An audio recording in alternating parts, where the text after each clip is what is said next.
Hello, everyone. I'm Michelle Cordy. I'm a transformational coach. I help people, especially women, put themselves first by helping them believe truly who they are, by guiding them, supporting them, making them feel seen, heard, valued, and supported, and help guide them to their authentic self. Today, I want to talk to you about 5 things to expect when you begin to set stronger boundaries. This is something I've been working on for the last couple years. It's not easy at first, however, it does get easier.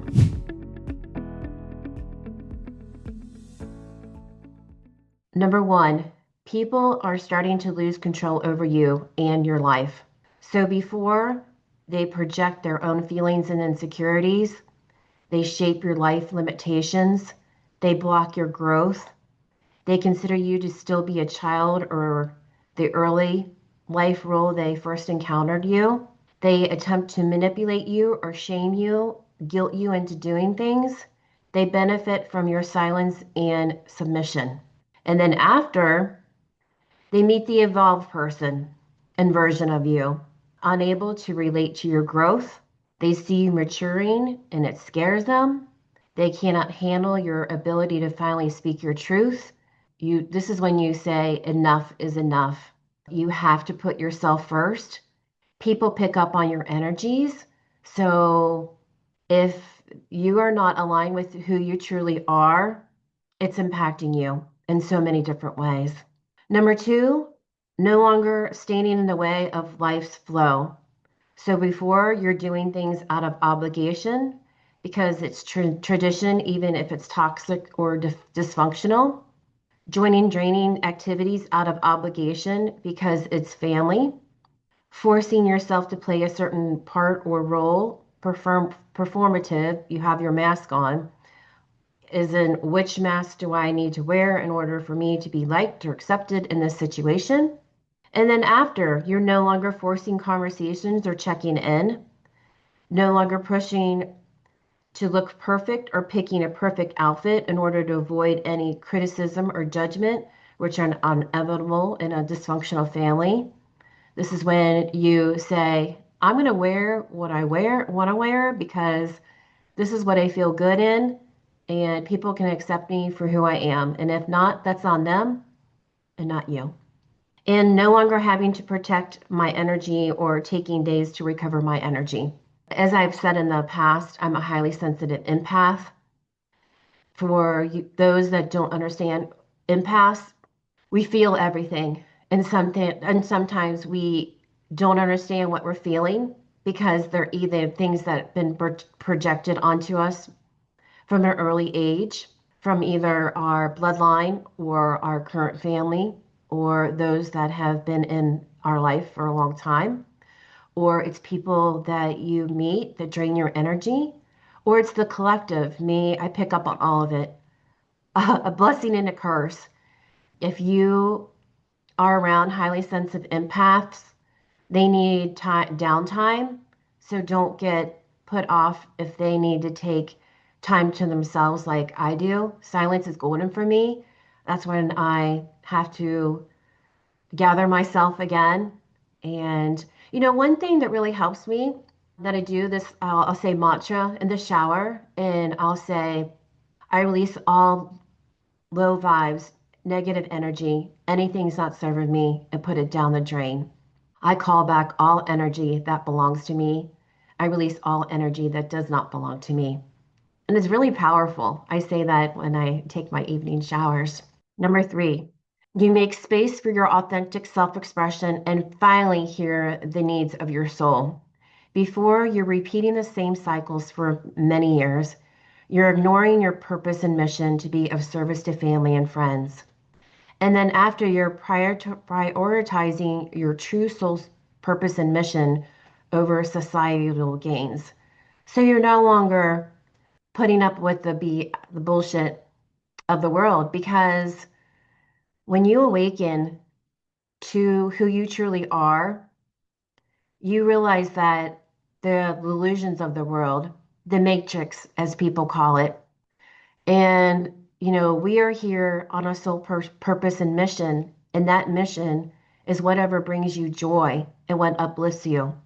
You speak your truth, even if no one resonates with it while you're changing your network. You get to redefine what home is and what is part of your family, and that could be blood or that can be soul. Speaking of soul, number four, your soul tribe begins to show up in synchronistic ways. Before, I didn't want anybody to know anything about myself, especially at my corporate role. I just kept my last corporate role. I pretty much kept to myself because I said, I don't want these people to know who I am outside of work. I didn't feel aligned with most of them. And it has nothing to do with who they are and so forth.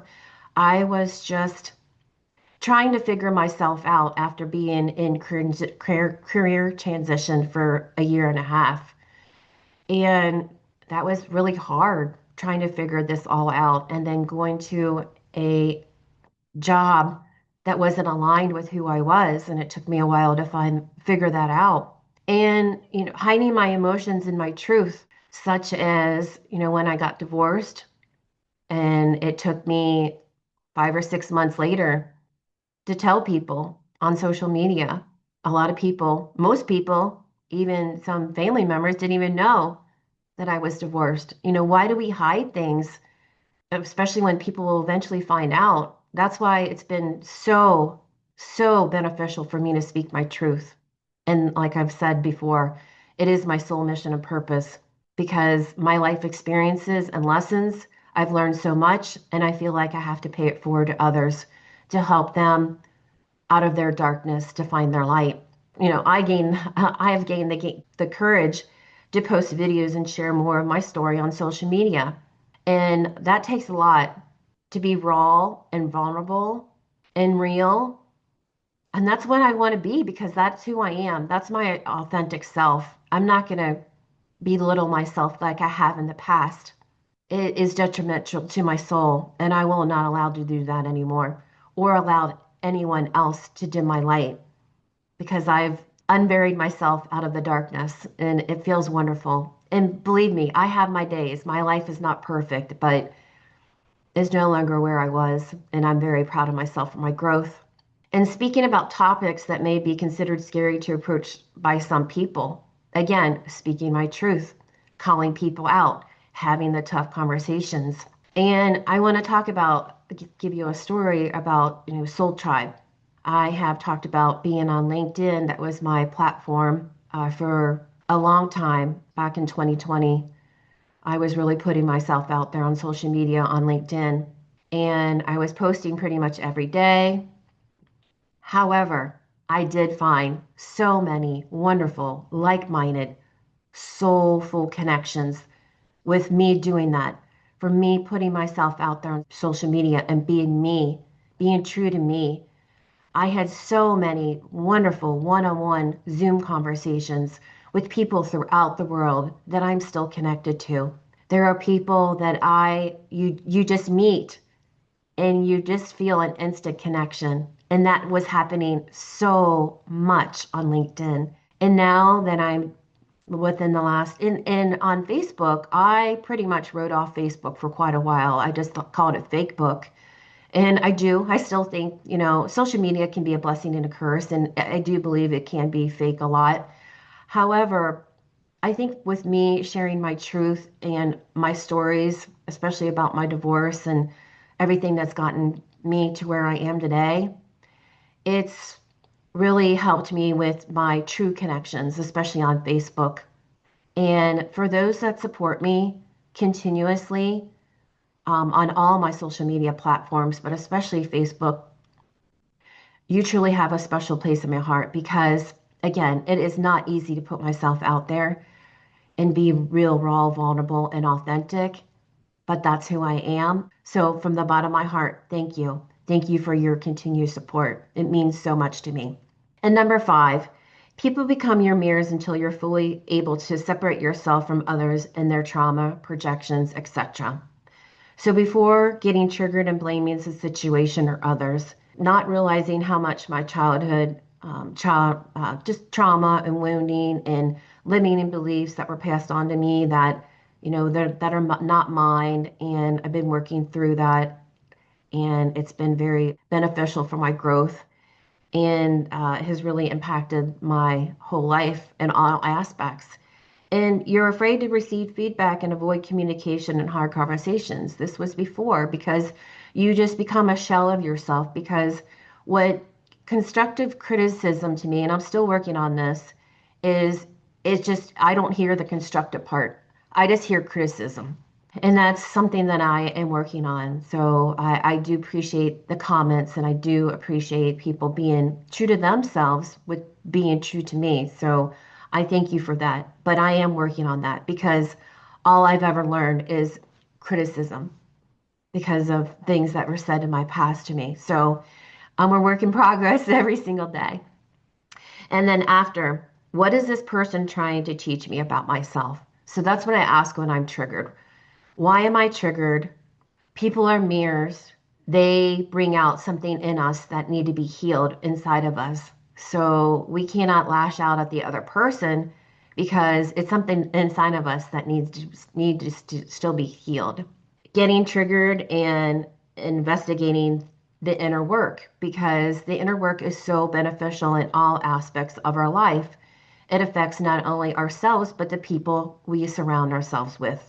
And you see clarity and you initiate conversations again and you accept the feedback, even if it's triggering and difficult to hear at first.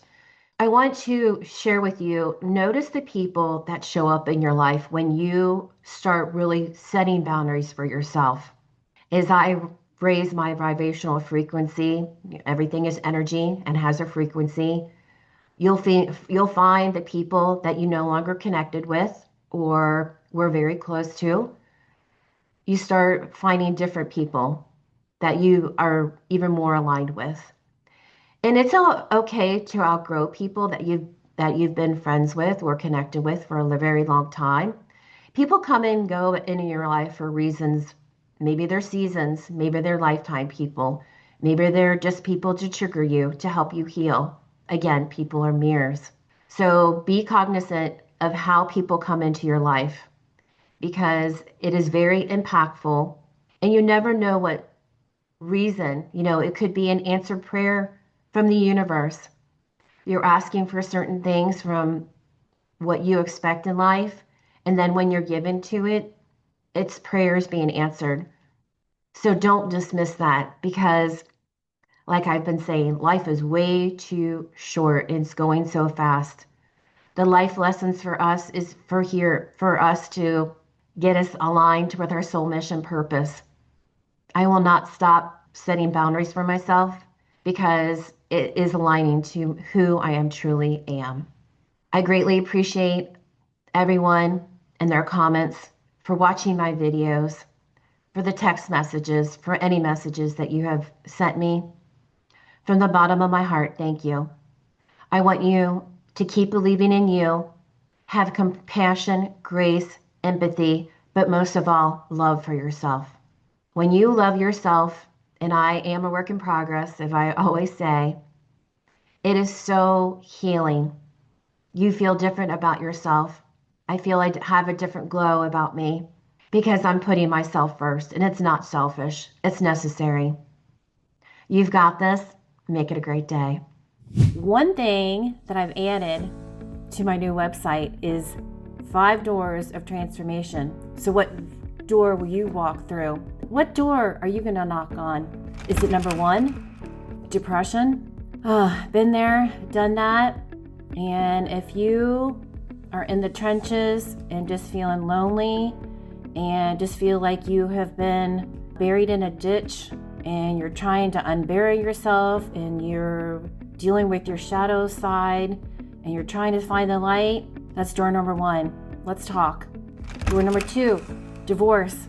If you have been thinking about your relationship with your partner and you are unsure of the next steps, if you're unhappy, you don't know what to do next, let's talk because I went through a divorce and it's not easy. It's not easy. However, you will get through it and you will find ways to bring yourself joy and things that light you up, just like I have. So let's talk. Number 3, awakening.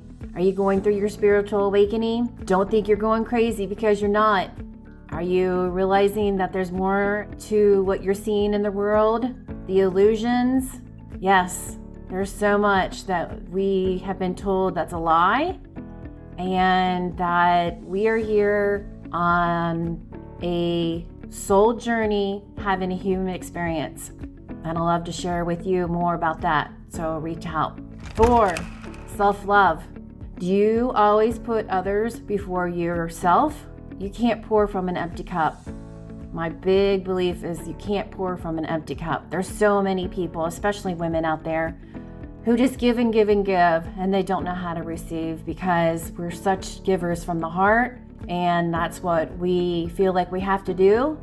But you have to put yourself first. It's not selfish. Let's talk. And number 5, leadership.